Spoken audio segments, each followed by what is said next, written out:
You've seen this Chelsea team play on a few occasions, obviously with Werner and Havertz, the speed and the athleticism at close quarters. Just how impressive is, the engine of these two guys up top?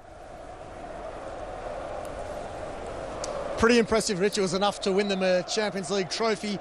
You could tell Diaz, Stones, the City back four, they were troubled by that pace, particularly on the break by the Chelsea team. And in the end, no surprise that obviously Havertz scores the lone goal and the winner. Such great scenes. Obviously, I wasn't on the pitch to hear that interview live, but just to hear, again, the jubilation and all of that emotion, so pleasing for, well, two players, of course, in Werner and Havertz, who made the move across from the Bundesliga last summer. A lot of pressure, a lot of money spent on the duo, and really pleasing to see them make their mark tonight. And, well, they'll go down in Chelsea folklore now after that. But for City, for me, the night is all about Chelsea, but for City, for me, the big takeaway is this. It was mentioned earlier, perhaps a small step forward for City, their first Champions League final, but for me, I see it as a giant leap backwards. I mean, they've spent the best part of €1 billion in the decade of the Abu Dhabi ownership. How much more needs to be invested before we see Guardiola potentially lift a Champions League trophy with this squad? So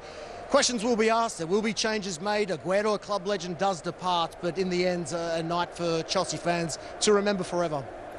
We saw Thomas Tuchel, Adriano, the one really amping up the crowd and trying to draw upon that energy. Can you talk us through, putting player cam perhaps on Pep Guardiola? Because after the game, very, respectful of Tuchel, as you would imagine. Guardiola is a class act. But what was his emotions like throughout the game as it started to sort of drift away ever so slowly from them?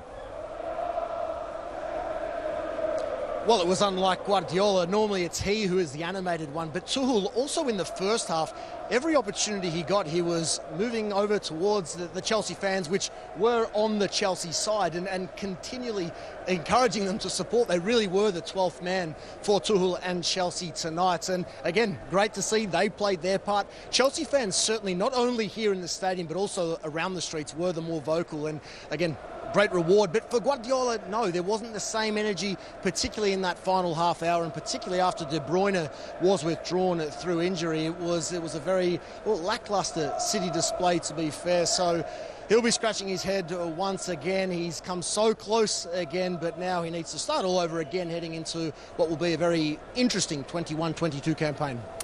We'll get some more reaction from the Chelsea camp in a moment. But Adriano, before we let you go, considering the scenes tonight, how hopeful are you that we'll see a Euro tournament maybe unlike any other as well? Of course, Portugal, one of the venues. Just the fact that people are able to come out and now celebrate with their teams, it should be, fingers crossed, a fantastic summer over there. I'm very excited. I can tell you from my base in Italy, there have been no Italian teams in the Champions League for a while, so they've been fully focused on the European Championships. The buzz is alive and really, really well and up about. They're only talking about the European Championships there, and I expect now Premier League done, all the domestic leagues are done, fans back in the stands, 100% in Budapest as well, so plenty to look forward to, a really exciting summer ahead.